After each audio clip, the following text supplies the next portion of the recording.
Good evening, welcome everybody to our 54th Prothero lecture. So the RHS Prothero lecture has taken place annually since 1969, and it really is the centrepiece of the Society's annual events programme. This is the first one that we've held in person since 2019, and it's also the first one, thanks to technical innovations of the last 2 years, that is scheduled to take place simultaneously in person and online. So as well as welcoming all of you in the room here today, it gives me really great pleasure to welcome our remote audience as well in the UK, in Ireland, in North America, Europe, and in South and East Asia. The Prothero Lecture is named after George W. Prothero, historian, editor, and president of the Society between 1901 and 1905.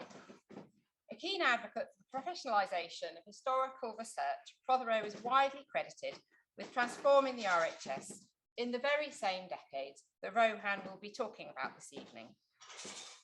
This week also marks the centenary of Prothero's death. He died at his residence on Bedford Square, just a stone's throw from here, 100 years ago. So it's therefore very fitting, I think, that we're meeting both close to Prothero's own home and the place where he worked, and also that this lecture tonight considers Prothero's wider world, as Rohan will, of course, be talking about the West End of the late 19th and early 20th century. The Society's newly catalogued set of Prothero papers shows him to have been a great supporter of English pageantry and an active member of the pre-war Village Children's Historical Play Society. That said, what he would have made of Edwardian Gaiety girls and matinee idols, I don't hesitate to speculate. Anyway, tonight's speaker is Professor Rohan McWilliam. He is without any doubt a leading authority on the history of London's West End.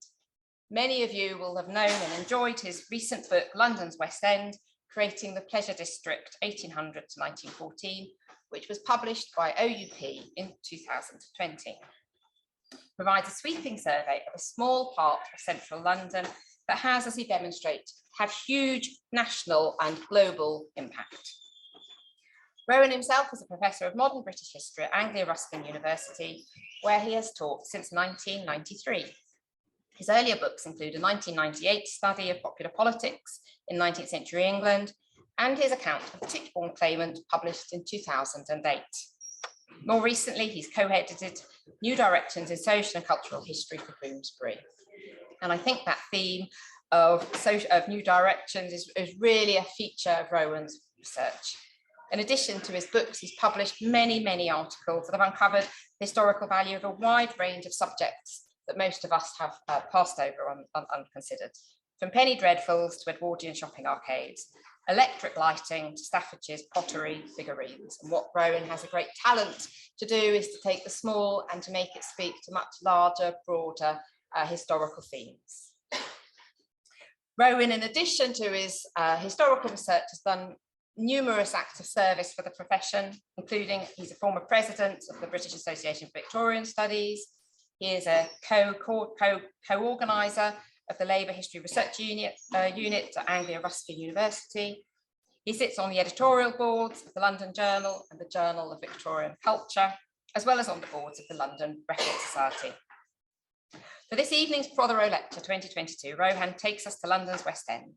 So without any further ado, over to you, Rohan, for tonight's lecture, The Gaiety Girl and the Matinee Idol. Ladies and gentlemen, fellow historians, it is an honour to give a lecture in the name of Professor Sir George Prothero. And it's an even greater honour for any historian to be able to speak to the Royal Historical Society. We live at a time when history and the humanities are under a greater threat than anything we have ever faced before. And yet, I think the world has never had a greater need of the insights that we historians provide.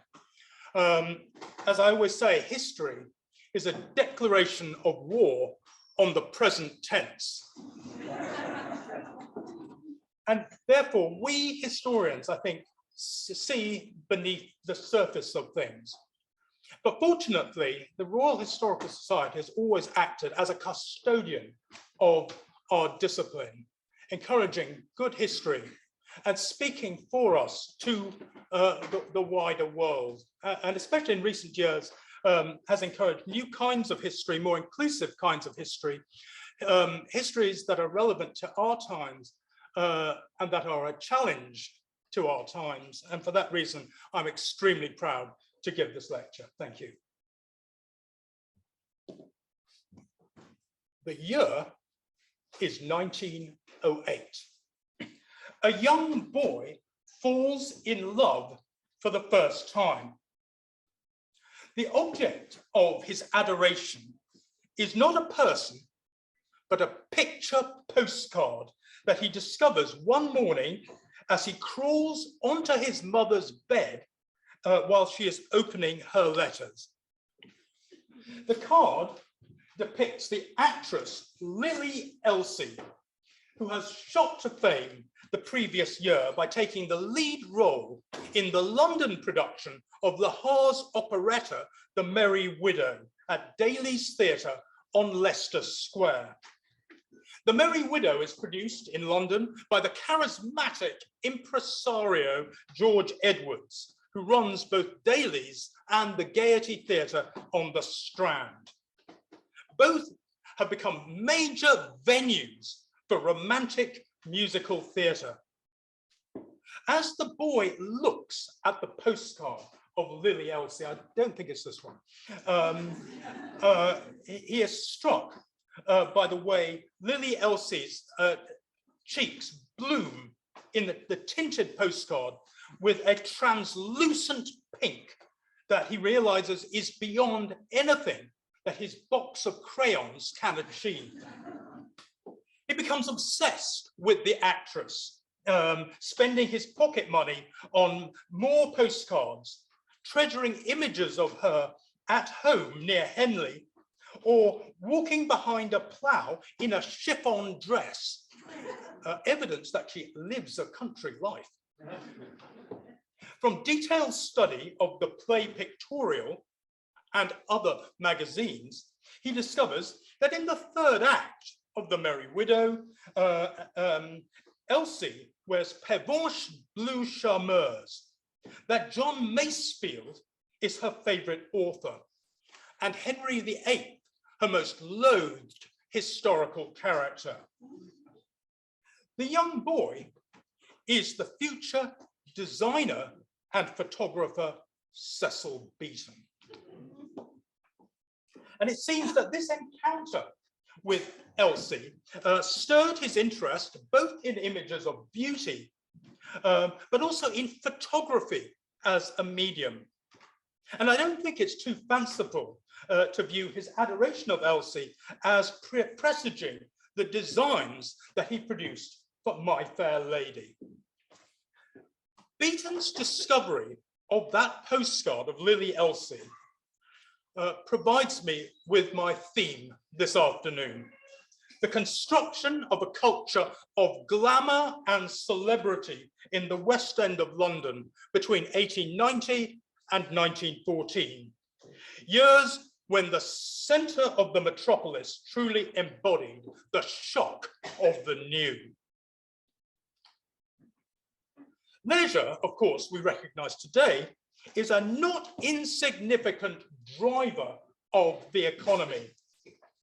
The development of the night out in the later 19th century acted as a multiplier in the centre of London, calling into being a constellation of theatres, restaurants, grand hotels, galleries, exhibition spaces, and in 1908, purpose-built cinemas. In other words, the West End had become the world's leading pleasure district. This project arises from my lifelong love of the West End. But I'm trying to do a bit more with it than just write a local history. There's nothing wrong with local history. It's one of the glories of social history. But I'm seeking to put the nature of pleasure districts on the scholarly map. How do they function? And my concern today, how do they shape the popular imagination? Pleasure districts, including Times Square in New York, are dynamic spaces that express the coming ideas and trends. They are one part razzmatazz, two parts conspicuous consumption. I will argue today that if we look at the 1890s, we will see the West End helping produce the new category of glamour within popular culture, which then fed into a diverse world of popular visual ephemera. How different was this to what had gone before?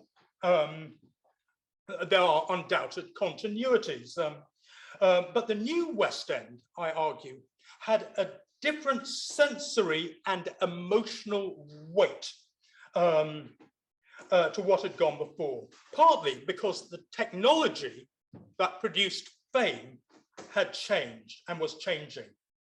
Now, the word glamour did not acquire its modern meaning until at least the 1930s. But I hope it will become clear that what we can retrospectively call glamour applies to this period.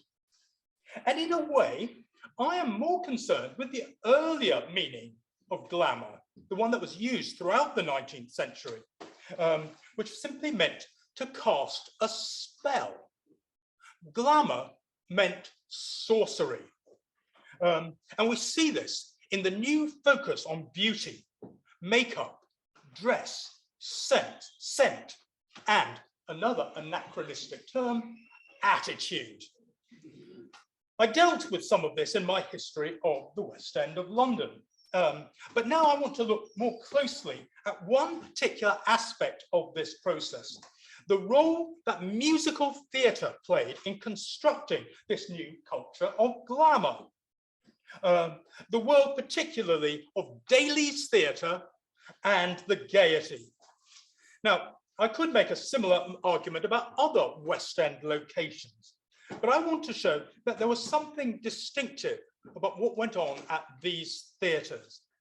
Neither exists today, but they had a huge impact in their time and on their times.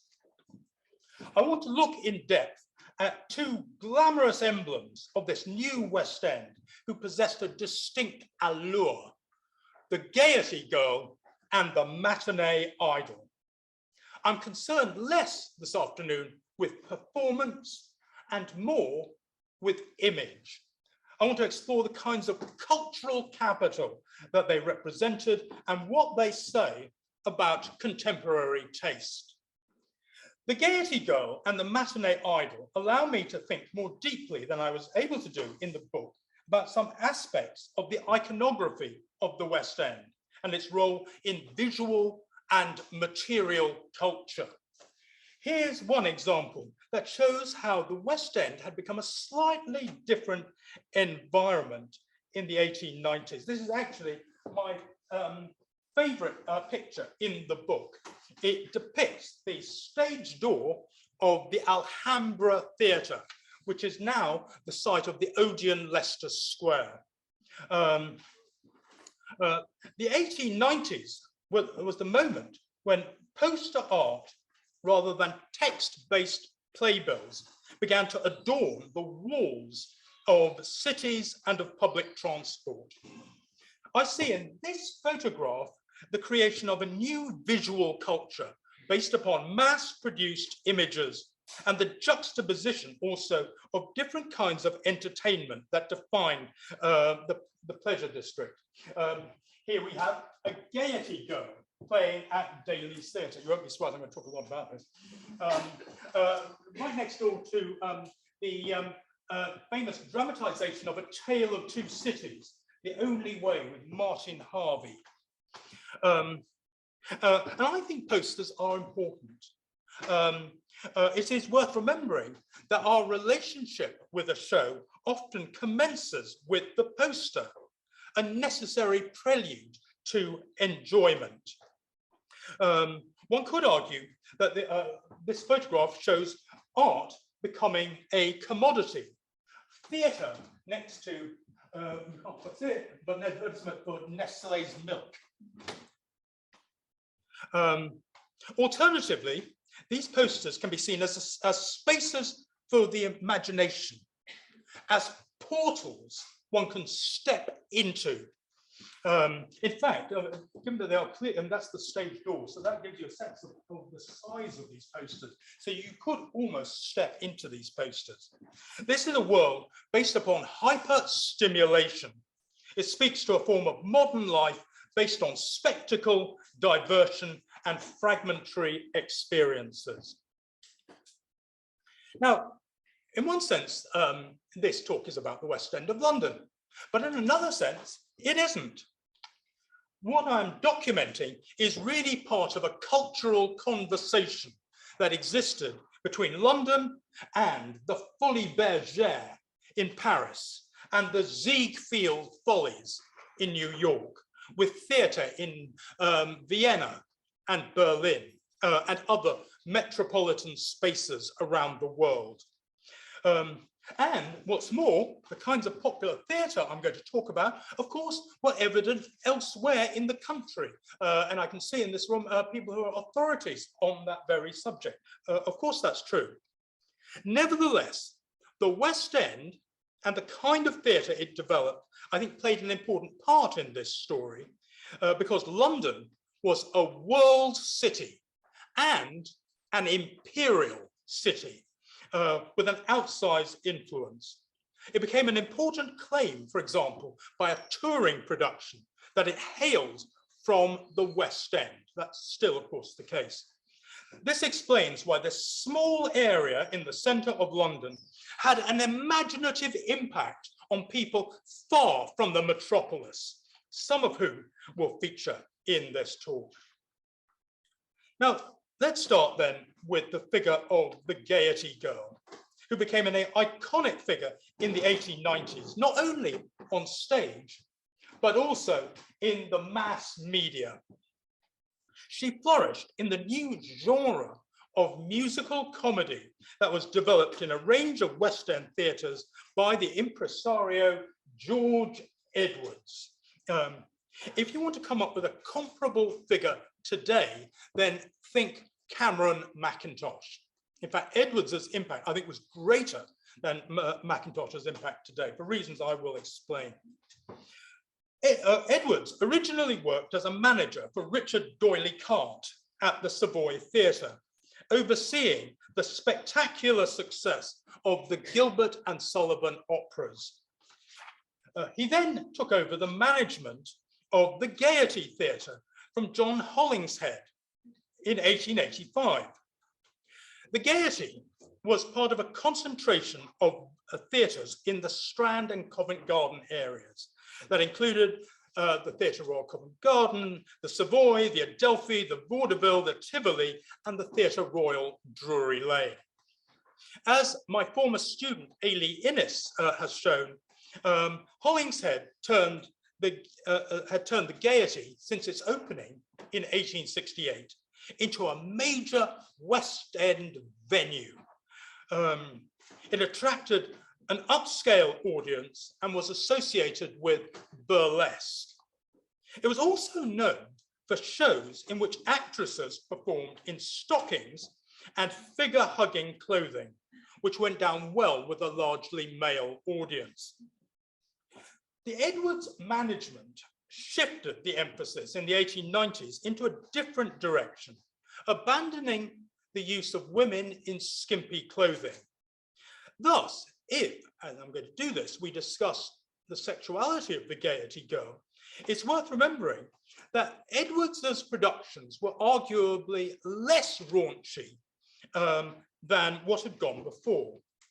In 1896, the sketch periodical talked about the Gaiety under Edwards, and it said, the days when the Gaiety was noted for its absence of dress were gone, and it maintained that a Sunday school meeting could not have been more free from offence. The term Gaiety girl does not seem to have been much used before the 1890s, which is why I'm only going to look at women in the post-Hollingshead era. But the imagery in Edwards's new shows clearly traded on the memory of what the high-kicking women at the Gaiety had been. Edwards developed the genre of musical comedy in what was a mini theatrical revolution between 1892 and 1894, when new forms of entertainment began to sweep away the old world of burlesque. Edwards was, of course, not a playwright. He wasn't a composer or a lyricist, nor was he a director, though, of course, the modern idea of the director hadn't really come into being at that point. It doesn't until arguably just before the First World War. Nevertheless, Edwards can be considered a creator of musical comedy and the musical comedy form, because he developed each show with an eye on public taste, and every element of every production had to be achieved to his satisfaction. He certainly developed a business which knocked out hit after hit with a set of composers such as Ivan Kirill and Lionel Monckton, who created melodies which appealed to the middle-class suburbanites who came to the West End. Edwards understood that a night out required entertainment that was breezy, mildly irreverent, but still classy. With shows like The Shop Girl at the Gaiety, he pioneered entertainment with a strong sense of cosmopolitanism, up-to-dateness, and fashion aimed at a female audience. Edwards always spent large sums on his productions so that audiences would be ravished by the spectacle. His shows did not claim to be great works of art. Although musical comedy was a major point of origin for the modern musical, I should say, as a distinct genre, it actually expired between the wars. And so I know we carry a lot of baggage about what musicals are, but I think musical comedy of this vintage was something rather different from what we understand by it today.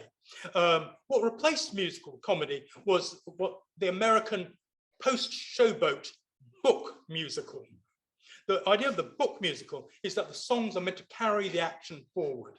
That was less true of musical comedies, where you often have songs which are completely irrelevant to the plot, and sometimes incorporated from other shows because they're great standards just to liven things up. Now, following The Shop Girl, Edwards produced a succession of shows with the word girl in the title, showing the construction of a discernible brand of the Gaiety. These included shows called The Circus Girl, A Runaway Girl, and The Sunshine Girl. The idea of the Gaiety Girl brand, which is what I want to talk about, was cemented early on by the first show in this sequence, which was the show called A Gaiety Girl, which played in 1893, not at the Gaiety, but at the Prince of Wales Theatre, proving that the figure was not just an advertisement for one theatre, but to personify an urban type. Now, what I think is distinctive about these shows is that they were particularly suited to the imaginative world of the pleasure district. They existed as part of a continuum that included upscale restaurants, department stores, and grand hotels.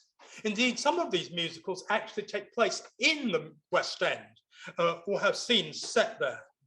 They're also geared up towards offering a good package for a night out. The Gaiety Theatre even had its own restaurant. Edwards quickly developed his own entertainment empire.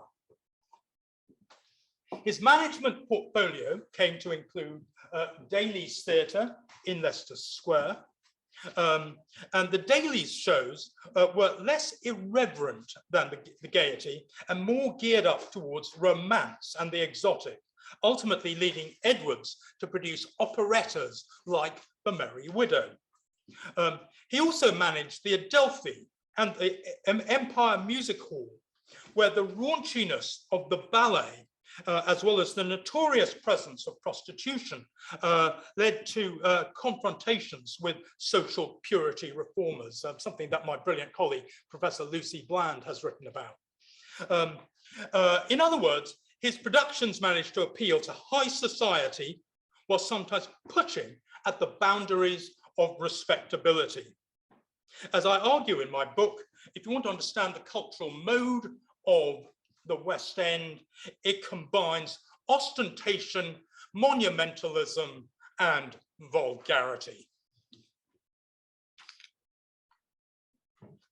Now, whether in the form of musical comedy or operetta, Edwards's productions were notorious for both charm and a sense of the luxurious, frequently combined with an Orientalist emphasis on the exotic in shows at the Gaiety like the Geisha or Santoy set in China, or the Singali set in sunny Ceylon. Check out that spelling of Ceylon. His productions toured the country, went to Broadway, and could be found around the world. In 1894, a touring production of A Gaiety Girl went all over the United States and on to Australia. The impact of Edwards was that very quickly other producers were offering musical comedies and operettas in the Edwards mold that could have been mounted by him, particularly on the new theatres on Shaftesbury Avenue. This is why he was one of the key cultural figures of his day. Though I am very struck as I read general accounts of this period, I have read many, how none of this is discussed at all. But I believe he was an eminent Victorian. The shows were essentially, especially those at the Gaiety, were essentially farces in which a good-hearted girl achieved riches and the love of a good man who was a matinee idol, often played by Seymour Hicks or Hayden Coffin. As Peter Bailey, my great mentor, argues, the presentation of women was based around the idea that they were naughty but nice. Stories could be exotic, or they could turn the everyday into the source of an urban fairy tale. But who were the Gaiety Girls? The term, I admit, has a certain amount of slippage, both at the time and since. It did not necessarily mean the leading performers at the Gaiety, like Ada Reeve or Ellaline Terrace, though I am going to treat them as part of the Gaiety Girl phenomenon because contemporaries did. Nor did a Gaiety Girl mean a chorus girl, though that is how they are often seen.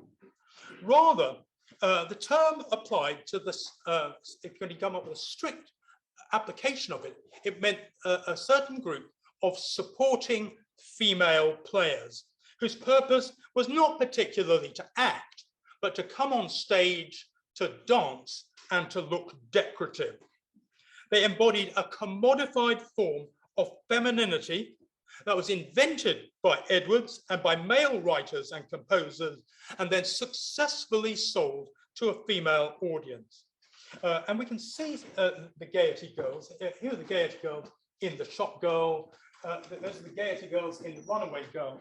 But I think more interesting is this one. It's from a show called Our Miss Gibbs. And here are the Gaiety Girls in the center. I think the girls up here, I think they're the chorus girls. But these are the Gaiety Girls. This was a show which was set in a department store, which is clearly meant to be Harrods. So they call it Garrard's. Now, the impact of these Gaiety Girls can be gauged from the wages that they enjoy. I found that chorus girls got £2 a week, but the Gaiety Girls got £15 a week, evidence of their ability to pull in an audience. Now, to give you a flavour of what one of these shows was like, I thought I'd talk about just one show, a Gaiety Girl, which really started this cycle, and it played for 413 performances in 1893. And that counts as a long run for that period. It is a frothy tale of amatory mix-ups, opening in the barracks as what is meant to be Windsor. It features an officer who is in love with a Gaiety girl called Alma Somerset. She, however, feels she cannot marry the captain because she is just a Gaiety girl and does not want to damage his prospects. During the action at Windsor, a group of other Gaiety girls turn up with a major who has just picked them up at the Savoy Hotel. They sing a song about themselves. For we're the Gaiety girls who are giddy and gay, and we've come for a lock to the barracks today. We're as pretty a lot as the Gaiety's got, and we don't care a jot what we do and what we say. The carefree nature of the Gaiety girls contrasts with the more buttoned up young ladies of high society who are at Windsor, but there with a chaperone. In a song titled The Gaiety Girl and the Soldier, Letty Lind sang of how a soldier fell in love with a Gaiety girl, but she spurns him because such relationships only end in divorce. The idea of the song is to show that the Gaiety girl is a pretty but fickle sprite bent on hedonism. The plot of this show and that particular song remind us that soldiers, especially army officers, were an important part of the West End audience, something I think is very easy to miss. Now, Alma Somerset, who is presented as more virtuous than the other Gaiety girl, is framed for the theft of a diamond comb by a scheming French maid. The action then moves to the Riviera, which allows for scenes where the Gaiety girls sport bathing costumes. Here the maid's scheming is exposed and the lovers are united. As the Era newspaper said, the moral of the show was that the average Gaiety girl is as good as the ordinary high society damsel, and a good deal better. But the Gaiety girl was not confined to the stage. She was embodied on posters for the show, such as the one we saw earlier outside the Alhambra, and on souvenir programs, many of which were created by the artist Dudley Hardy. Hardy had been influenced by French graphic design, and in particular, the work of Jules Chéret, the great poster painter of the Belle Epoque, whose work featured frivolous women eager to dance the can-can and quaff champagne. The image on the posters for the Gaiety girl and the program suggests the abandonment of middle-class forms of female propriety and puritanism, which, let's face it, had never been a strong feature of the West End. They break the connection between leisure and self-improvement, which had been so marked earlier in the century. Instead, they reassure viewers that it is okay just to have fun. Thus, the images of femininity in these posters were carefree and free-spirited, linked to a notion of excess. Let's just think about this image. What can we do with this one? The girl displays her ankles in the dance with her feet apparently off the ground. Her hand lifts her skirts. Her eyes are shut, suggesting enjoyment of the intensity of her revel. She owes nothing to anybody. The use of red suggests passion. Hardy's lettering seems to actually dance around her. The picture suggests that Montmartre has come to London. The Gaiety girl was an example of a female figure who could exist unchaperoned and was open to the delights of the city, especially the pleasure district. She was a challenging female figure because she did not seem to revere the domestic. She benefited, however, from the increased respectability of the stage, which had particular importance for the actress, because actresses had effectively been equated with prostitution earlier in the century. Yet there was clearly some kind of overlap between the image of the Gaiety girl and the image of the sex worker. A walk through the West End was impossible without encountering prostitutes. Like prostitutes, the fashion of the Gaiety girl can be seen as a parody of what aristocratic women wore. The outspokenness of the Gaiety girl, not caring what she says, may have reminded male members of the audience of sex workers soliciting clients. At the same time, the moral of the Gaiety girl, the moral that the Gaiety girl is as good as a high society lady may have been more transgressive at that time than it might appear today. The Dudley Hardy posters are also important, not just in their depiction of Gaiety girls, but in how they construct the viewer, who is obviously, I think, meant to be male, and endowed with a worldly quality that was integral to many West End entertainments. These qualities can be associated with the men about town or flaneurs who populated the West End. The link with prostitution can also be pursued further because it aligns with Peter Bailey's great analysis of barmaids in pictorial representation. Bailey argues that these images of barmaids present women as an apparently paradoxical combination of the good woman and the whore, a zone that he describes as parasexuality. Well, clearly, the Gaiety girl was presented in parasexual terms. Indeed, this liminal blurring of boundaries may have been what turned her into an object of fascination. Let us think of another use of decorative femininity. In many shows, not just at the Gaiety, beautiful girls came on just to adorn the stage, although they did dance. I'm particularly interested in the musical comedy, The Beauty of Bath, that was produced at the Aldwych in 1906. And it was not a George Edwards production, but it was clearly influenced by him. And in The Beauty of Bath, there was a scene in which beautiful girls appear on stage, bringing to life the paintings of Reynolds and Gainsborough.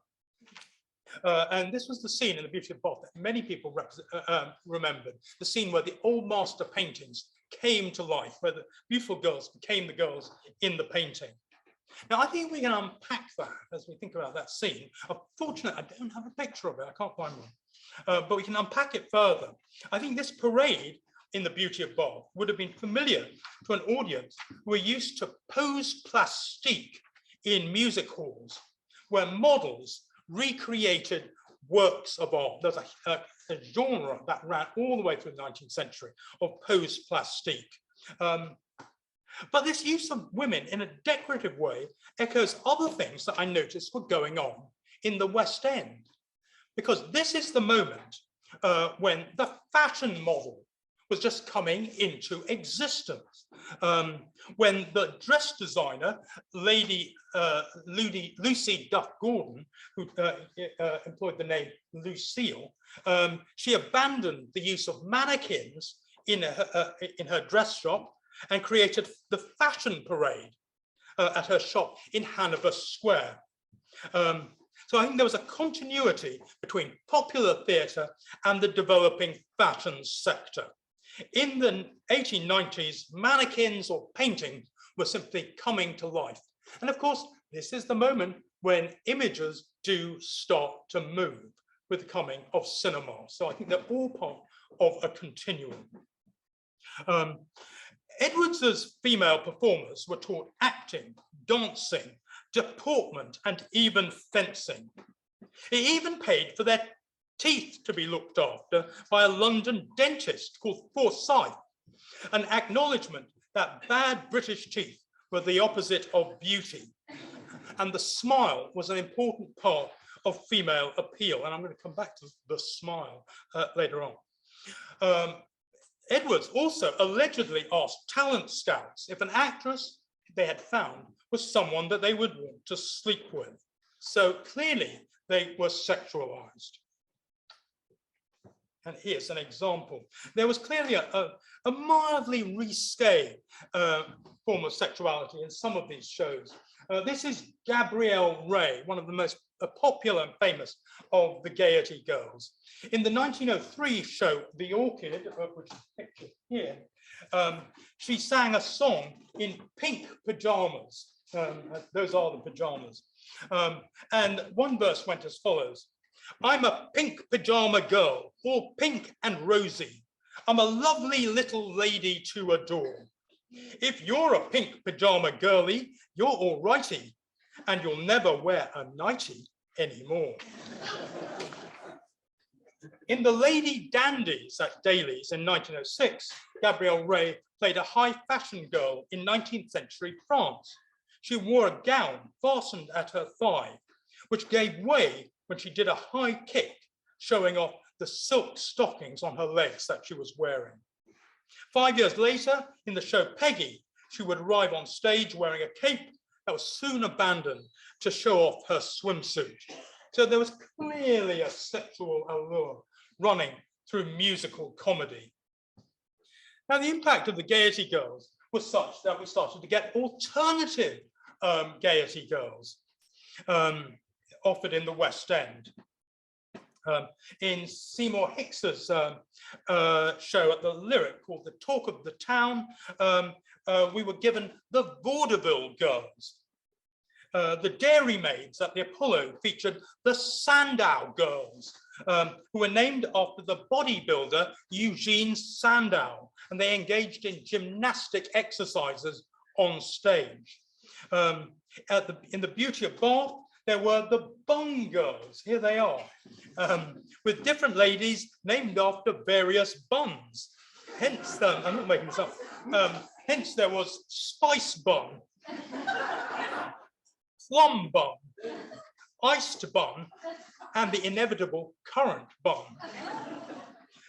An American actress, Camille Clifford, I'm sorry we've lost her face, flourished for a number of years by playing a representation in actual life of Charles Dana Gibson's creation in the United States, the Gibson girl, who was athletic, free-spirited, independent, but also a less threatening figure than the new woman. But what of the male stars? Here I want to draw attention to the rise of the matinee idol.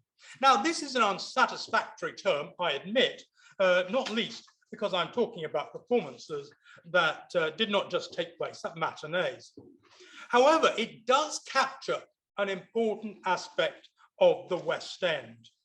The matinee idol was a male leading player whose handsomeness was thought to be especially attractive to women.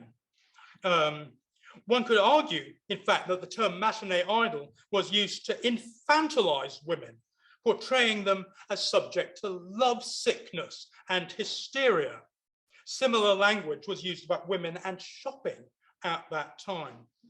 And this is why I find this 1867 cartoon by Charles Dana Gibson fascinating. I will say this is an American image. Gibson was American, but I did find it in a British periodical called Pictorial Comedy in 1867. And it's called At the Matinee. And here we have two younger women who are clearly fascinated by whatever is going on stage. On stage, you've presumably got someone like Hayden Coffin, or, I'm sorry you can't see him, but George Grossmith Jr., and there were, I think, with their chaperones, these rather plain women on either side, this woman is obviously taken up by guzzling her chocolate, her box of chocolates, whilst the chaperone seems to be eating the programme. Now, Grossmith,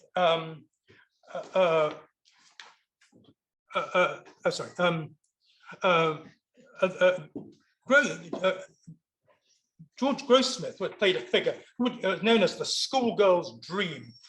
In his shows, he usually got the girl. And he gained a reputation from always playing the dude or masher figure in musical comedy. And I'm very interested in the figure of the masher or the swell, an important part of the West End audience. And I think these swells and these matinee idols were the counterpart of Gaiety girls, defined by appearance and a sense of style. Grossmith's dapper taste in clothing, check out the school photo, his dapper taste in clothing was thought to have rubbed off on many suburban males who came to the Gaiety. The masher as a term came over from the United States around 1882 and referred to the kind of foppish young man who would be seen on the promenades of music halls. They were interested in fashion and the fair sex. And I think this identity of the swell or the masher was particularly important for the lower middle class males who enjoyed the kind of shows that George Edwards put on. At the same time, the Gaiety girls had a mesmeric effect on members of the aristocracy. A reminder that the term glamour was linked to magic or sorcery. Some men would book seats at the Gaiety for an entire season. The term stage door Johnny was imported from the United States. And by the way, I am interested at this kind of nomenclature, the masher, the stage door Johnny, these language coming over from the United States in the later 19th century. The term stage door Johnny was imported from the United States to describe the numerous aristocratic figures who would swarm around the stage door after the show, asking to meet one of the female performers and to take them out to dinner, usually at the Savoy Grill. And this is a photograph of the stage door at the Gaiety. I'm particularly pleased to have discovered this one. Now, there is some evidence that the female stars, the older female stars, kept the younger girls, such as Constance Collier, who started at the Gaiety aged 15. They kept the younger girls away from the attention of the stage door Johnnies. Collier later said, "They guarded me as if I was in a convent, and that they were the best of chaperones." This was clearly an atmosphere based upon male entitlement. And I would have to say on class entitlement as well. But between 1892 and 1914, some 24 West End actresses, many of them Gaiety girls, married members of the peerage. Thus, Rosie Boot became the Marchioness of Hertford, Constance Gilchrist married the Earl of Orkney, Olive May became Countess Drogheda, Denise Orme became Baroness Churston. A similar phenomenon was notable in the United States, where many Ziegfeld girls married millionaires. In 1895, Birdie Sutherland, a Gaiety girl, sued the Honourable Dudley Marchbanks for breach of promise. Marchbanks's father, Lord Tweedmouth, seems to have disliked his son marrying a showgirl, and he put a stop to it. One article about the case in the press called it "Jilting a Gaiety Girl." Sometimes these connections became positively sinister. The young bachelor Baron Gunther Rau von Holzhausen became infatuated with the Gaiety star Gertie Miller, who he got to know. And in 1905, having lost all his money on the horses, he broke into her boudoir, she was out, and he shot himself. Now, it might be tempting to dismiss all of this as gossip. Perhaps that's some of some of that you are thinking this. This is not what you expect. You expect at the Royal Historical Society. I disagree. These associations, I would argue, were part of a longer historical trajectory whereby the West End had come into being to serve the leisure needs of the titled elite. If you go right back to the beginnings of the West End in the, after the Restoration, that was essentially the purpose of the pleasure district. Relationships between actresses and aristocrats, and even monarchs, of course, were nothing new. Although the fact that these women became wives rather than mistresses, I think, was a departure. There does seem, however, to have been a subtext. It does account for the subtext in some of the newspaper discussions of these actresses, that they were what a later generation would call gold diggers. I think that's how the Gaiety girl was perceived. George Edwards himself believed that the future of the peerage lay in the Gaiety Theatre. In eugenic terms, it raised the prospect of fit, attractive children. As early as 1893, and that is very early, the show of Gaiety Girls has only just been on. As early as 1893, the Sheffield Weekly Telegraph ran an article titled "In Love with a Gaiety Girl," in which it commented, in smart society's matrimonial market, Gaiety girls are snapping up the eligible bargains. And I think that use of the word bargain is interesting. I mean, it was obviously meant ironically, but it actually epitomized the commercial atmosphere that shaped these connections. And the fact that this was published in a Sheffield newspaper shows that Gaiety girls had become part of the national conversation. I also find the networks at play in these encounters interesting. The move from the Gaiety Theatre stage door over to the Savoy Grill or to Romano's on the Strand for dinner. These were the kind of experiences that the pleasure district was designed to create, moving from spectacular theatre to exquisite food and champagne, a reality for the elite, an aspiration for everyone else. Certainly, an evening out with a stage door Johnny would have been a parade of conspicuous consumption, including the payoff for the aristocrat of being seen with a Gaiety girl.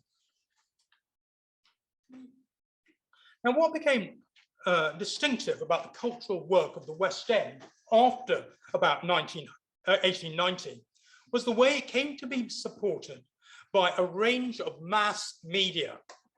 We have already seen the importance of the poster, but the mass image manifested itself in a growing number of magazines, which helped construct the West End as a special space.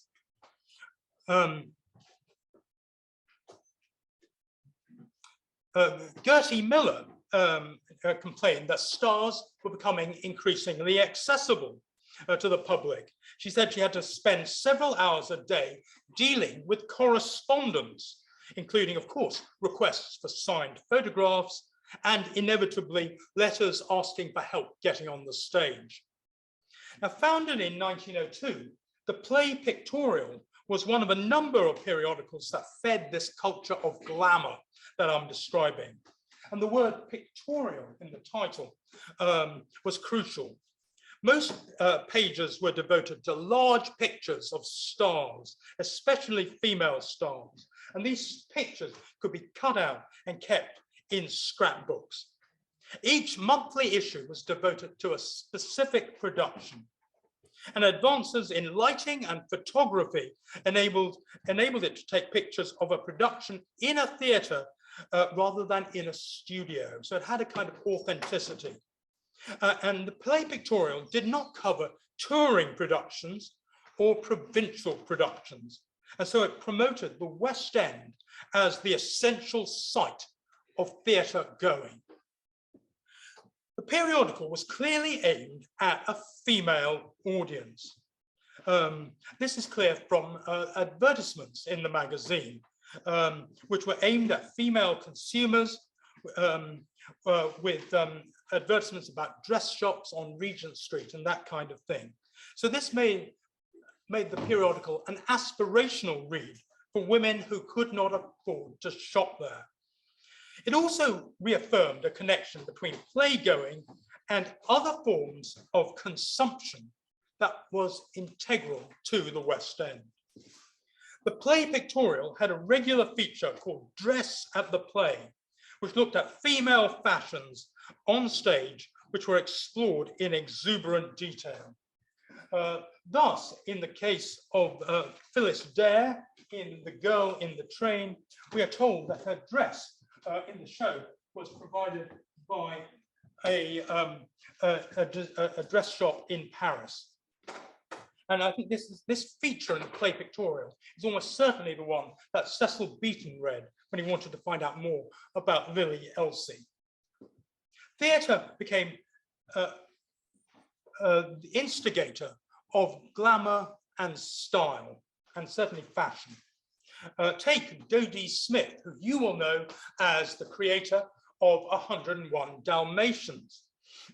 She recalls how at St. Paul's Girls' School, she used to sport a hairstyle worn with side combs that she copied from Zena and Phyllis Dare at the Gaiety.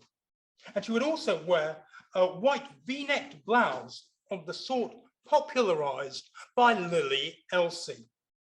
The fashion press worked carefully with West End impresarios.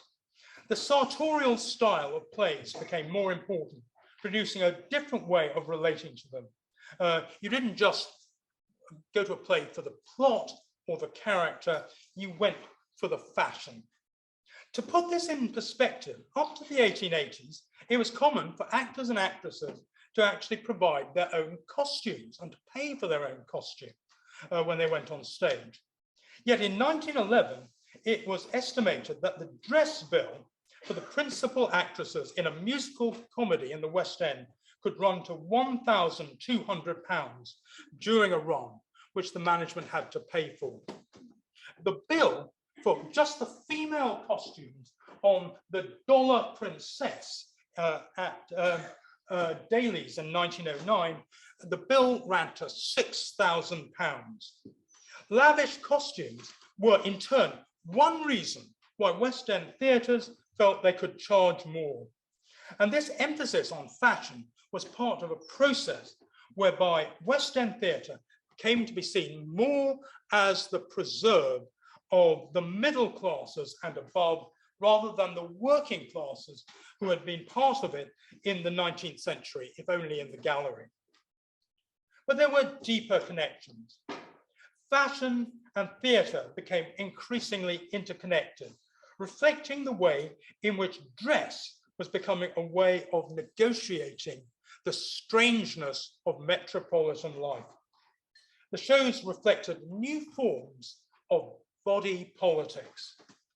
And increasingly, metropolitan culture produced new visual codes about how to move through the city.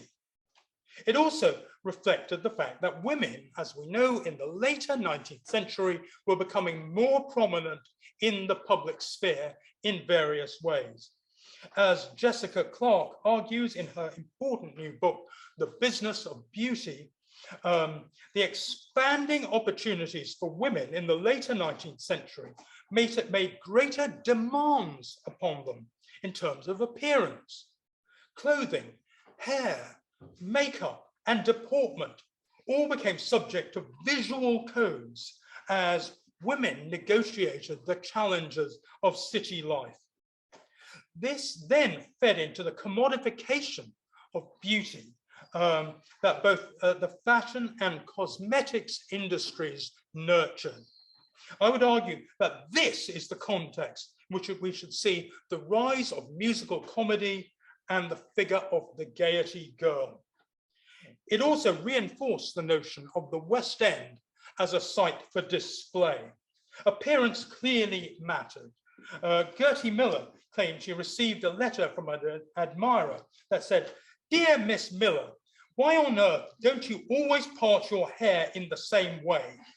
I really do dislike not knowing how to expect your hair done next." Lily Elsie, with whom I commenced, was not originally meant to star in The Merry Widow. George Edwards originally signed up Mitzi Gunter, who had created the role at the premiere of the show in Vienna in 1905. But he did this without looking at a photograph. And when she turned up in his office, he was shocked at, let's say, her outsized appearance, and he had to pay her compensation to go back to Vienna. And he then gave the role to the relatively unknown Lily Elsie, even though she had difficulty singing some of the music. Beauty clearly mattered as much as the ability to sing. And if we look at the periodical press of this period, we find a symbiotic relationship between actresses and the beauty industry. Helena Rubinstein used photographs of actresses in the advertisements for her cosmetics. Thus, one advertisement featured a letter from Marie Studholme of the Gaiety, which said, "Your Valet's preparations are really wonderful and delightfully effective to use." Gabrielle Ray advertised Atkinson's Poinsettia perfume in the Tatler in 1912. A reminder that glamour is not just connected with appearance, but smell. Rimmel, the perfumier on the Strand, actually helped provide the Gaiety with scented programs. And the hugely successful show Florodora at the Dailies in 1899 significantly centered on a perfume, showing the conjunction of beauty, glamour, and scent. The culture of fame had both sensory and sensual qualities. These advertisements were mutually beneficial for Starr, the producer of beauty goods, and arguably the consumer. Celebrity endorsements made customers feel they shared something with stars. They also humanized stars. They were in effect acknowledging that no matter how beautiful they were, they still needed a bit of help.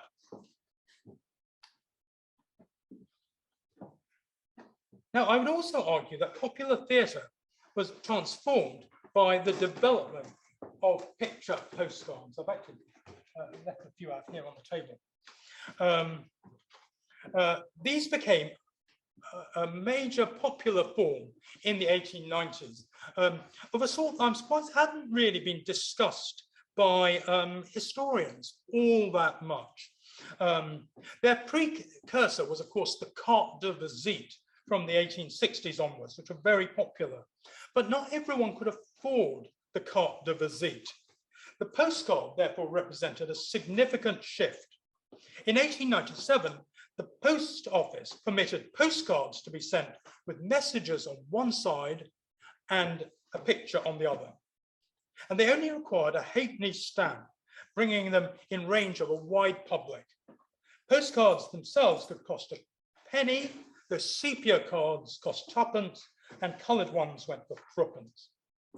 The objects of postcards varied, but they came to play a major role in the way actors and actresses were turned into commodities in the long Edwardian period. And their impact was phenomenal.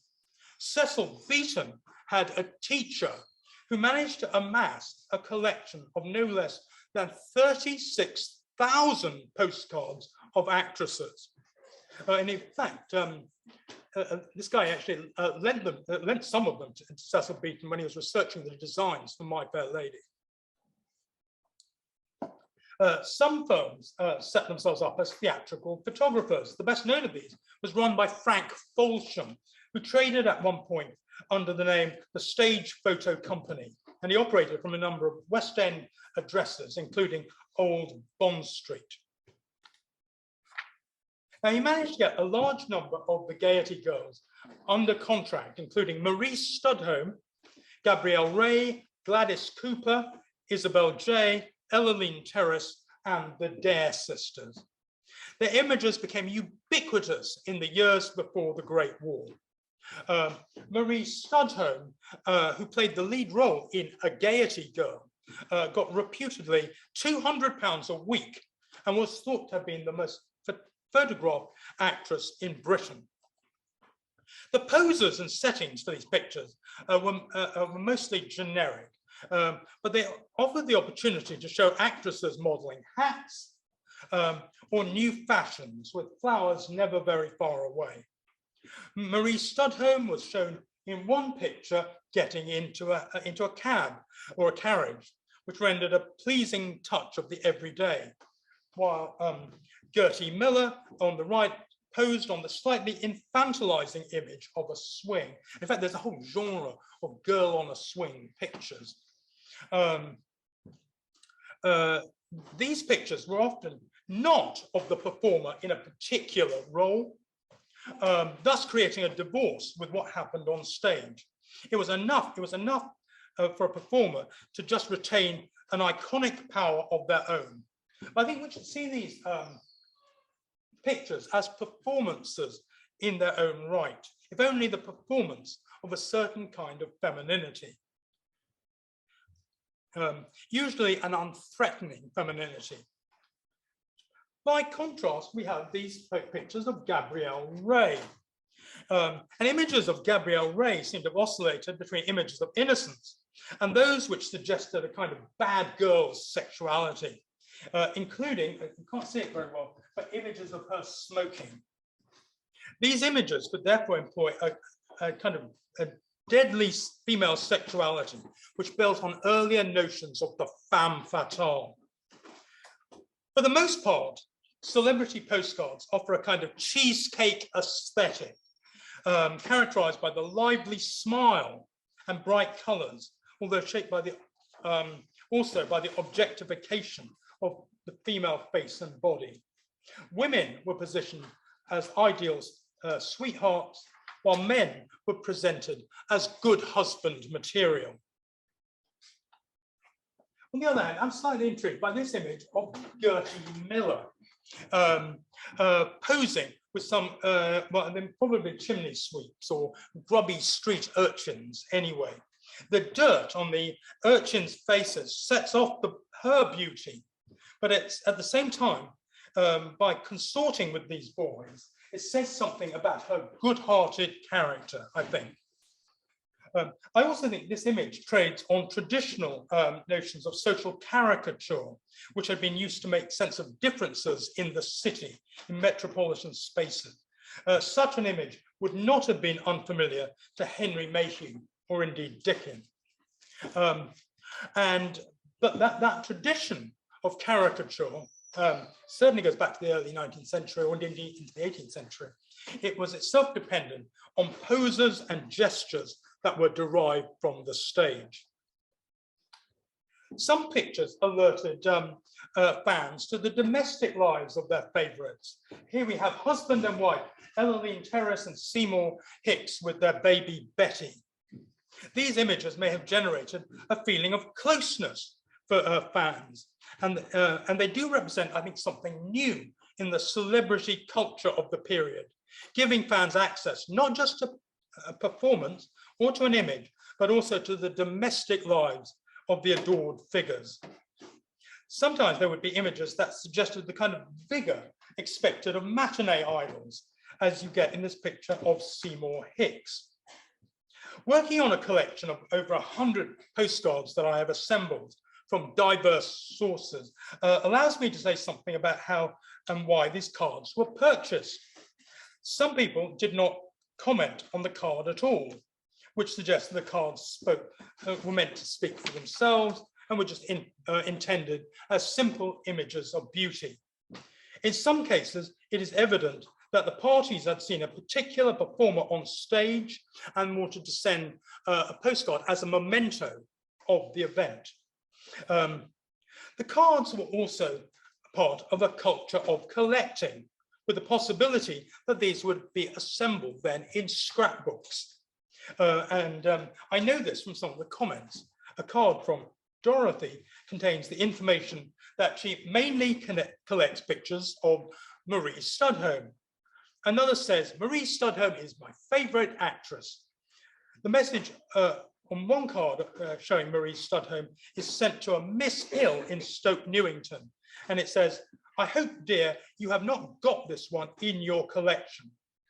Another, to a Miss Bates of Wallingford, has the following message. Give dear Marie Studholme a place of honour in your collection. Say the front page, not because she deserves it, but because she looks nice. The card's status as gifts is also important, showing a sense of the taste of the sender. A card to a Miss Hendy of Ashford, showing Marie Studholme, says, I think you will like this young lady. It's this picture here. It's what's written on the back. I think you will like this young lady, but she looks a bit saucy, don't you think? These cards could, however, oh, by the way, there's another genre, which is actresses with pets. You get quite a few of these. The cards could be opportunities for wit. Bert sent a postcard of Hayden Coffin to a Miss E. Gingle of Bedminster. And in fact, you can actually see the words scrawled beneath it. It's a picture of Hayden Coffin in evening dress, and it says, do you admire the above photograph of myself? I'm sure Bert was devilishly handsome, but I bet he didn't look like Hayden Coffin. And what I have sought to show in this talk is the way that the consequence-free crush is an integral part of popular culture, and indeed one of its pleasures. It expresses itself through the language of gossip and the relish in trivia, hence the details that Cecil Beaton uncovered about Lily Elsie. It produced entertainment suffused by an emotional response, which, true to the market networks that lie underneath it, can never be fully satisfied, drawing viewers back for more. This was how the West End was perceived, a space for fantasy propelled by glamorous stars. These shows certainly pushed at the boundaries of respectability, not only in the sensual way they presented men and women, but also by gently mocking traditional institutions like the Church of England, the army, the aristocracy, and the legal profession. Yet they were also ultimately conservative in the way that any kind of transgression in the show is ultimately recuperated at the end.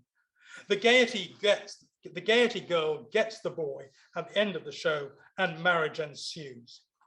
If these shows were, as I think they were, building blocks of modernity, proclaiming how up to date they were, it is also worth saying that they were in love with older, more traditional values. The debonair matinee idol, for example, was a reworking of the gentleman hero for a new generation. If I focus on these bold images derived from the stage, it is worth saying, as I said earlier, this is also the moment when we have the arrival of the cinema. And in the deployment of the image of the Gaiety girl and the matinee idol, we see the emergence of forms of attractiveness that would then be taken over by the movies. Film found ways of extending the power of these mass images, which was appropriate because they linked sensuality to consumerism. But as the Great War approached, the George Edwards-inspired brand of musical comedy came to seem old-fashioned. Around 1910, we see the emergence of new musical forms, significantly derived from the United States, especially ragtime, as well as new forms of musical theatre in the form of the revue. Edwards himself died in 1915, but his theatres survived. The Gaiety Theatre and Daly's continued after the war, but between the wars, they began to feel dated. Daly's closed in 1937, and the Gaiety 2 years later. But the Gaiety girl lingered in the memory. Richard Green played George Edwards in a fictionalized biopic in 1946 called Gaiety George. In 1957, the proprietor of a pub near Hyde Park turned his bar into a replica of the Gaiety in its glory days. The Gaiety girl even featured in 1980 in a novel by Barbara Cartman. And in 1971, Tommy Steele did a review at the Adelphi called Meet Me in London, which featured a routine in which, I think it was a kind of knees up Mother Brown type routine, in which he danced with a group of Gaiety girls. Now, what I have traced here is a form of sensual consumerism, allied to new forms of visual culture. The postcard, the souvenir, the poster, the icon of the star. This is the cultural work provided by the West End. By offering to provide a night out, it clothed the figures of the gentleman and the lady with a kind of glamour, which is one of the most important forms of cultural capital that is made available by modern society. Icons like the Gaiety girl and the Matinee idol can be seen as a resource to help young men and women negotiate urban life. The West End hailed viewers with the promise that if they were able to participate in a night out, they would not only see glamorous images, but they would become glamorous themselves. Thank you. Thank you so much. That was everything we hoped for in our first in-person Prothero lecture for a number of years, and really the ability of moving from the small details to speaking such big themes is really stunning and fantastic. Thank you. We do have some time for questions, and I know there are many people in the room who know a lot about the period and the topics. I would love to take any questions. There we go. Chris, go ahead. Speak very loudly. I might have to pass your question as well for the people on Zoom. Sure. Yeah, thank you ever so much. That was extremely stimulating. I do have a faintly critical question. You're talking about a musical form, but your focus is very heavily on the visual and the textual. And in fact, if insofar as you mentioned visual people at all, is to say that somebody beauty matters more than the ability to sing, someone playing that music. Presumably this genre is nothing without the music. So I just wondered if you could say a bit more about the music, about the performance, about the content, and about the reception. Just in case Zoom haven't heard us, I'm just going to repeat that very quickly, which is to ask you to speak to the musical element of this form. We've looked at lots of images, but where does the music fit in?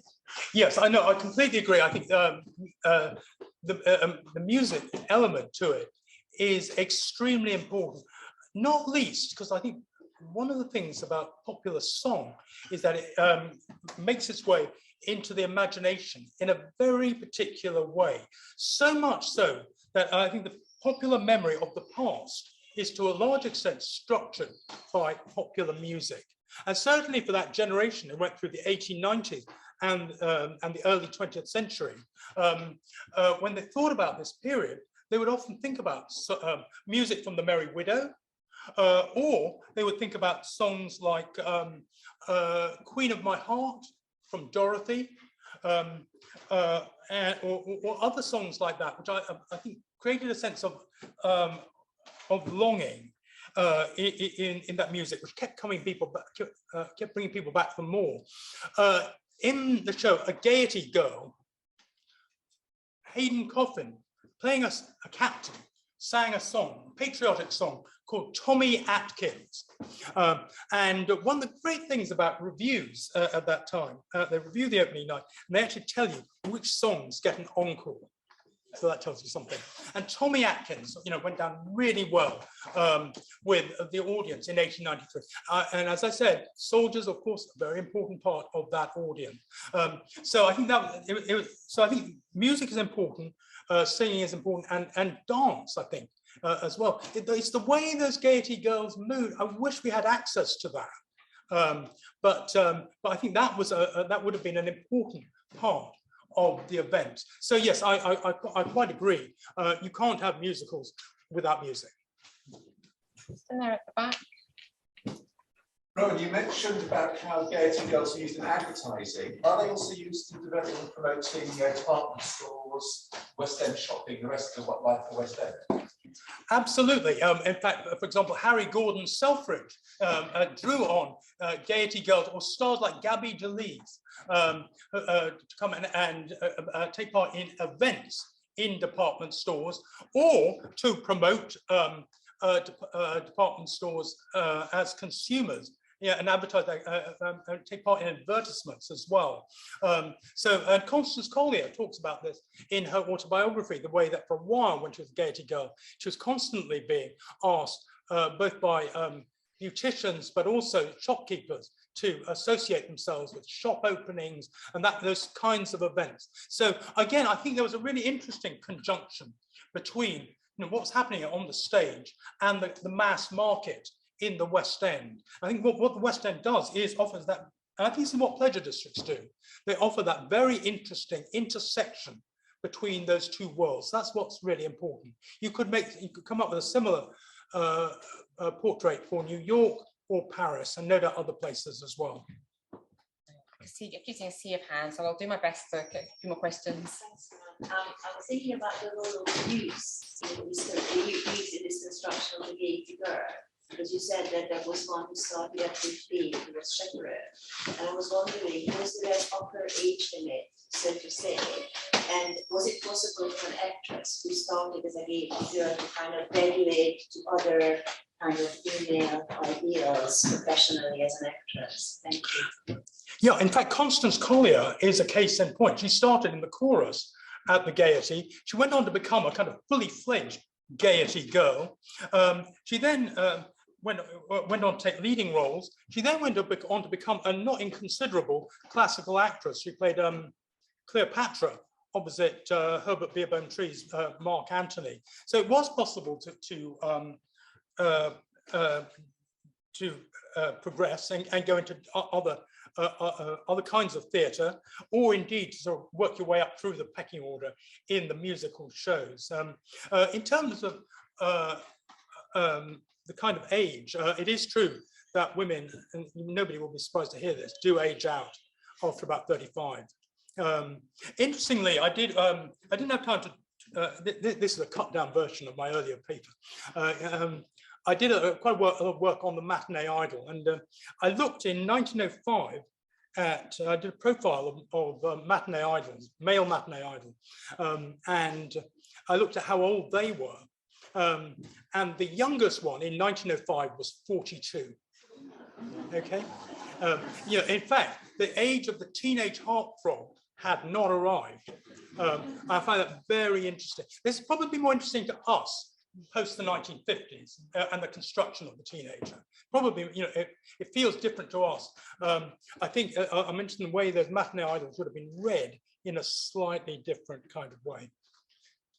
Go ahead. You mentioned younger girls being protected by the older. I'm assuming that means they've had experience themselves of unwelcome attention. And I wonder how much evidence there is of that sort of attention that was, perhaps they were used in ways that they wouldn't necessarily consent to. I wonder what sort of evidence there was to suggest that. So the way women presented themselves. Or were they getting attention that they didn't want? Yeah, so is there evidence of that? Is there evidence? Yeah, oh, I see. Yeah. Well, this is really interesting, actually. Clearly, there was a kind of expectation that you did a show, and then afterward there would be all these guys outside. I say this actually in the West End book. The first evidence we have of an interest that Winston Churchill took in the opposite sex was when he went to the Gaiety and then asked the stage doorkeeper for a signed photograph of one of the Gaiety girls. Now, clearly, sometimes there was unwelcome interest. Ada Reeve, in her autobiography, Take It for a Fact, insists that actually a lot of it was quite innocent. There was a kind of transaction. You agreed to go out to the Savoy Grill. You know, you've got some flowers, maybe some diamonds. You went out. You were seen with the aristocrat, and so always mates could see that he was out with a Gaiety girl. It wouldn't go on for very long, and you'd be home by 12. However, she then gives the example of a moment in Romano's restaurant in the Strand, where a chorus girl from the Gaiety walked in, and she was dressed up to the nines, you know, with a walking stick and a diamond, you know, peacock in her hair, and it was clear she could not have afforded any of that stuff. And apparently the room went silent because they just saw this kind of obvious kind of image of, in effect, prostitution. And she said, "You may be shocked, but I can count the men I've had on both hands." Penny, go ahead. We'll take this as the last question. I would love to say we've got a party, obviously, after this, so this isn't your last moment to ask questions of Rohan, but go ahead. You mentioned that it was not... I was asking the person behind you, sorry. Go ahead. Yes. Thanks very much, Rohan. Very stimulating, great fun. It reminded me very much of the 18th century on the West End there. There were obviously a lot of technical differences. As you mentioned, 18th century period rotten teeth, so they were all just smiling with their lips closed with us, an enigmatic look. But I wanted to clarify a point from you about the status of female actors, and you said in the late 19th century they distinguished themselves from the myth about the all-day prostitutes. Could I just say, or ask you to clarify, hadn't that in effect happened long before? Because the 18th century has a very proud tradition of notable female actors, Woffington, Sarah Siddons and others, who have clearly differentiated themselves from that and created a tradition of a female professional career. So could I just ask you to clarify that? I think I can take both of those, Penny, in conjunction with one another, actually. I think that there is a culture. So, I mean, I'm interested in just the development of the West End from the late 17th century, actually, from the Theatre Royal, Drury Lane, and then coming of the 18th century of Covent Garden in its various iterations, and the relationship, I think, between what happens on the stage and that kind of the environment of Covent Garden, I think, is really important as well. And you know better than I do, the kind of bawdy and unrespectable side of Covent Garden. And it's interesting how those things go together. I mean, I'm always interested by the fact that you've got high society moving into Covent Garden and those kinds of areas. They're living presumably over in Mayfair and St. James's, and they have to then run the gauntlet of getting through the Strand and Covent Garden in order to get to Drury Lane and Covent Garden and those kinds of areas. So I think there was, some of those conventions of the actress are certainly there in the 18th century. On the question of respectability, it's interesting that, of course, you had great actresses like Sarah Siddons at the end of the 18th century, beginning of the 19th century. You had who were clearly admired and clearly not seen as prostitutes. If you think about Hazlitt and the way he writes about Sarah Siddons, I mean, you know, he's not writing. He sees her as a great artist, but this does go hand in hand with two things. One, a hatred in the 19th century of the theatre, where anti-theatricality is, I think, as important in many ways as pro-theatricality, at least up to the end of the 19th century. And that image of the actress as prostitute, I mean, it does seem to exist, certainly up to the 1890s. And I think it is always, this is why I try to suggest, it is there in the Gaiety Girl. You know, it somehow, it is the subtext in this. Now, of course, the theatre had become more respectable. I mean, the index that people use of this is Henry Irving getting a knighthood. You know, once Henry Irving gets the knighthood, that then theatre clearly is a slightly different place. But theatre had always mixed respectable and unrespectable elements. Jennifer Hall-Witt, in her wonderful book about opera going in the 19th century, shows how the Italian Opera House on the Haymarket, now Her Majesty's Theatre, was both a place where Queen Victoria would show up, high society would be there in the boxes, and you would have prostitutes down in the pit.